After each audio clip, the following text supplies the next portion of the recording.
Coming up on today's show, we're checking in with a celebrity historian. Stick around. Well, June 2nd officially marked the 100th anniversary of the landmark Indian Citizenship Act. Now, during its centennial, it is getting renewed attention. Joining us this morning to share more is our friend, celebrity historian Raffi Andonian. Good morning, Raffi. Welcome on in. Good morning. And I brought with me the $1 coin that is designed to honor the 100th anniversary of what you're talking about, the 1924 Indian Citizenship Act. Here on the tail side is the eagle staff from America that means a lot in many American Indian cultures, and the U.S. flag staff going together. And if you were to look closely, there's text that says the American Indian Act 1924, which of course is for the 100th anniversary of the dollar coin, which on the head side is Sacagawea. This coin has been around for this particular series, the Native American $1 coin series, has been around since 2009, but each year there's a different edition.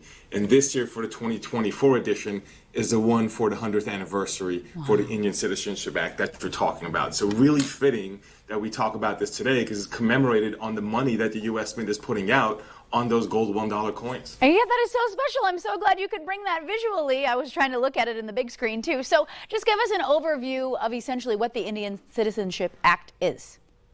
Well, as you mentioned, it's a century ago, June 2nd, 1924, and the reason it's really important is because it finally settles the debate that had been taking place in the United States for well over a century about birthright citizenship for American Indians. And particularly, the citizenship was now accessible not by having to give up tribal membership, because some of the citizenship opportunities prior to that were by having to give up tribal membership. Now you no longer had to do that. You could actually be dual citizen, if you will, and that duality was really important without having to give up land, without having to give up that tribal membership. And that's really a valuable point. And the way this comes about in that immediate moment that's taken place is World War I, because in World War I there had been military service by many Native Americans, and there had been discussion of rewarding the service with citizenship, which many veterans got after the war. This is in 1919, 1920, they're talking about that. So it's no surprise that a few years later in 1924, there's this kind of momentum to expand that. Because remember, at that point in time, out of a population of about 300,000 American Indians in the United States, more than 1/3 were not citizens. And so this allowed them, because of birthright, to be able to access citizenship, although it was imperfect in the implementation at the state level, but this finally removed the barriers to enable that. Wow, and we're still talking about the impact a century later, as we've been mentioning. Why is this so important? Why should we keep discussing this?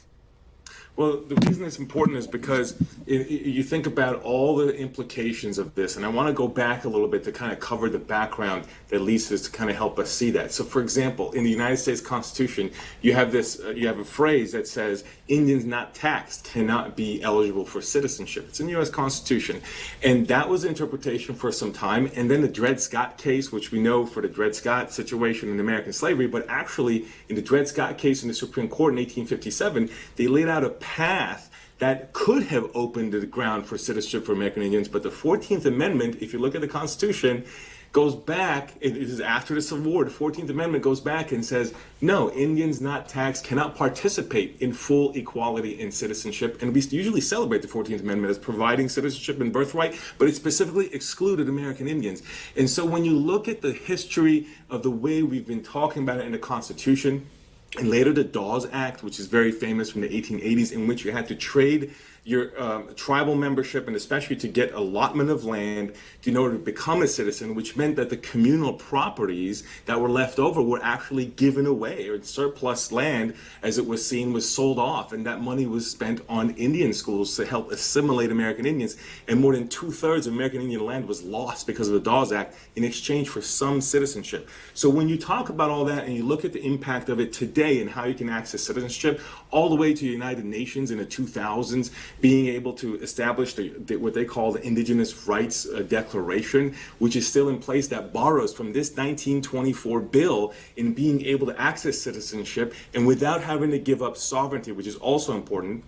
Because today, to this day, the Onondaga Nation, for example, actually contests some elements of this act in 1924. And the reason for that is because they said, well, you didn't actually go through to each tribe to ask these, so it threatens tribal sovereignty. So these questions still actually exist today, are being fought out in court.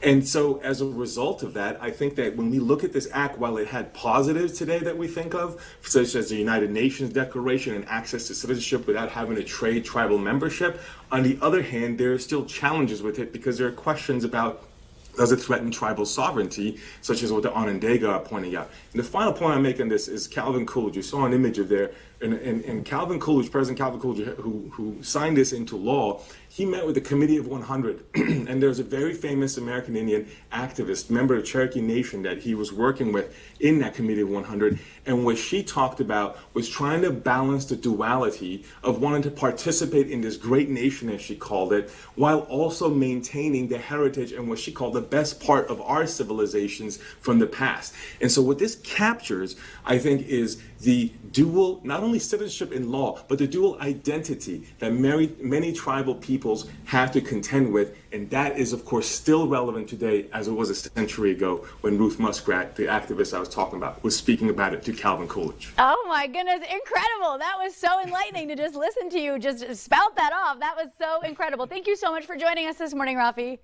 Thank you all. Okay, we'll be checking in with him again shortly.